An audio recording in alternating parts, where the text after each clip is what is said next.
If you've been wanting to start junk journaling, but then keep thinking, I don't have any supplies, I don't have the papers, I don't even know where to begin, I want to show you something. This is just an old book I picked up in a charity shop. And as you can see, the spine is a bit tatty. The pages are almost falling out. And I think the decimal currency ready reckoner is probably obsolete by now. So, should have been in landfill quite a few years ago. But today we're giving this little book a new lease of life because we're going to turn it into a junk journal. No special tools, no printed ephemera, and no shopping trips. I'm going to show you how to make some space inside. I'm going to show you how to make some space inside, how to stabilise the spine so that it's usable, and how you can start journaling straight away just using what's already in this book. Before you go and buy anything to start your junk journaling in, please don't. Let me show you what you actually need. So I'm using a hardback book because it already has the structure for a journal. It doesn't matter if your pages are sewn or glued, and we don't need to bind it, so you don't need any special tools. The first thing we've got to do to prevent that gator mouth is to take out some of the pages. The amount you take out is completely up to you. If they're sewn in, find the centre and then very, very gently tease them out. Try not to stretch the old cotton, else the rest of the pages will fall out. And I think I'm going to take 2 out of every one. I don't want that many book pages in here. I want to add. So this is all you need to do all the way through the book. Find the next signature. I love how it's already quite old and grungy. But I want to show you what you can do if you've got a glued book. Obviously this would make a bigger journal and you don't need to do a lot of repairing on the spine or re-strengthening it. But all you do with this one is count. You do have to count, and there's quite a lot in here. So this is going to take a while. I'm not going to do all this. I usually leave this first one on. So I'm going to count 1, 2, 3, and then I'm going to rip out a page. And because it's not stitched in, and if it's an old book especially, it will just come out. If you've got blank pages,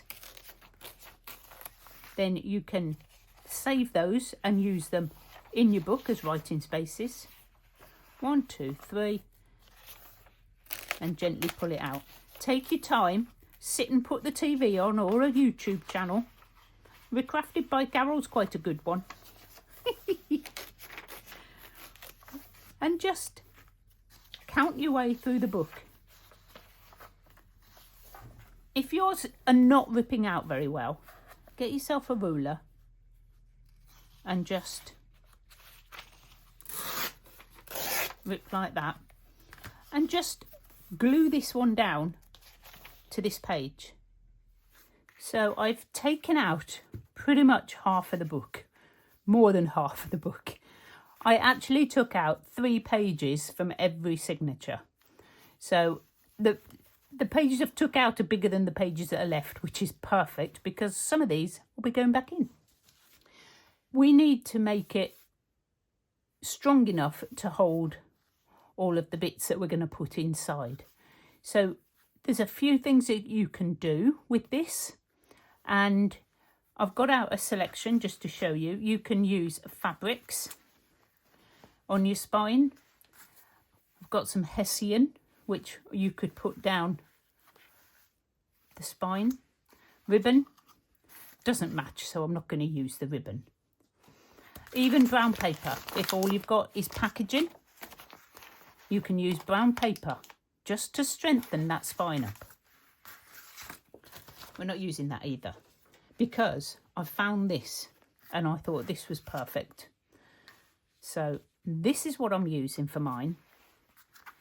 And all you're going to do is put this on your spine, and that will strengthen it up really nicely. I'm using something else you might have in your house if you've got children or grandchildren, PVA glue. Obviously I do a lot of gluing, so I use a lot. An old paintbrush, or you can use your finger if you haven't got a paintbrush. And we're going to paint the spine with glue. If you've got Fabri-Tac by any chance, then you can use that if you're not a beginner and you've sort of got a few supplies.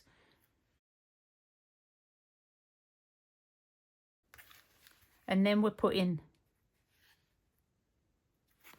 your fabric on. Make sure I've got enough to fold over and it's sort of straight-ish. There we go. And this is going to take a little while to dry, but that's fine. There's no rush.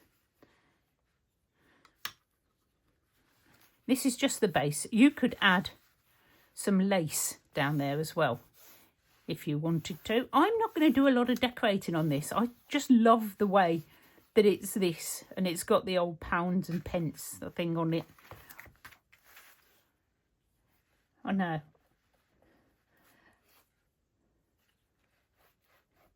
I love all the old stuff, which is why I love junk journaling. I love vintage junk journaling. That's probably plenty on there. Fold it over and wait for that to dry. Don't open your book. Leave it to dry.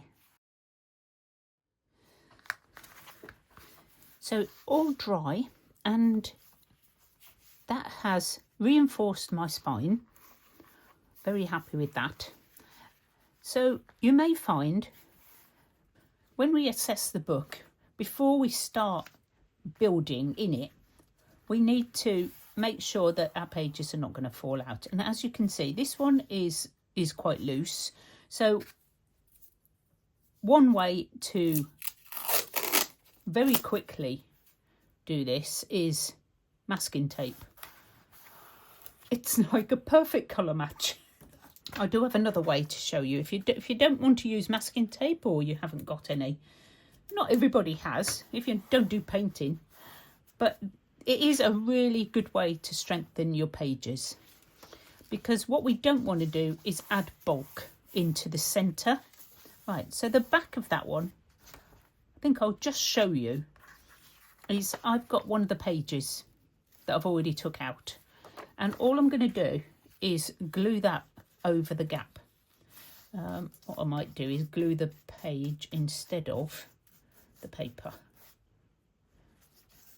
And you only need craft glue. You could probably do this with a glue stick if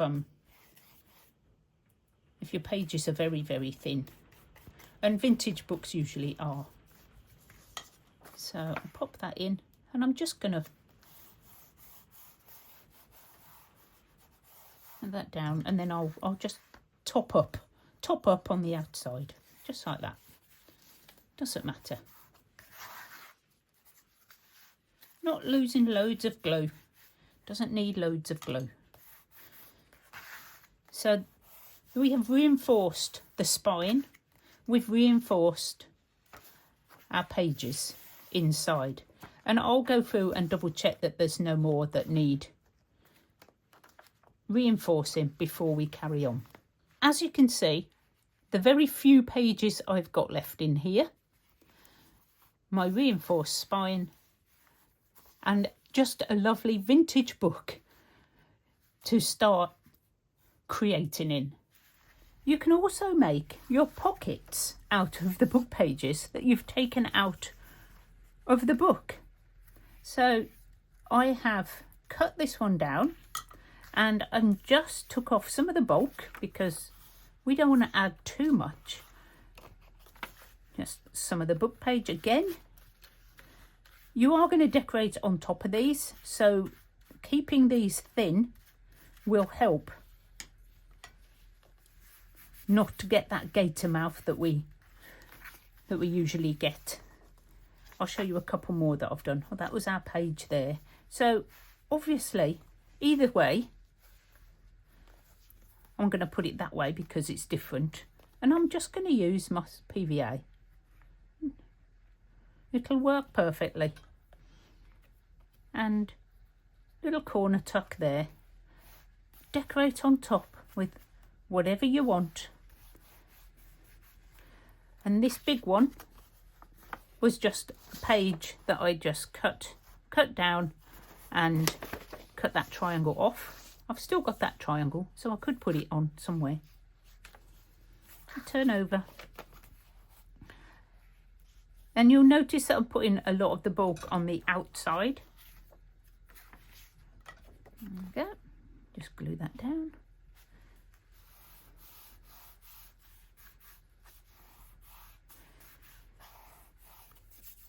And I would keep closing my book to see where it's getting too bulky. So at the moment, I've put pockets at the bottom.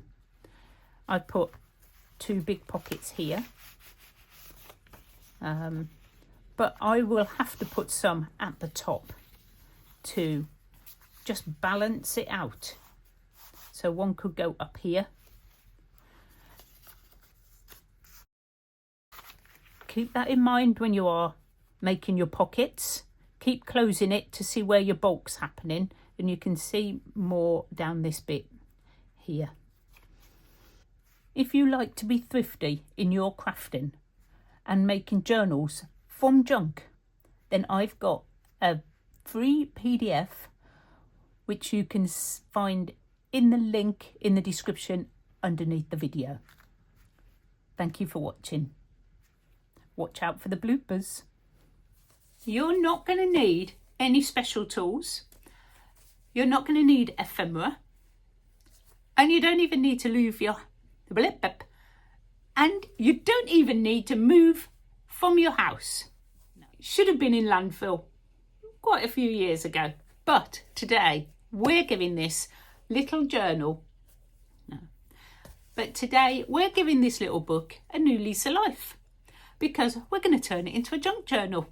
So if you've been waiting for permission to start, this is it.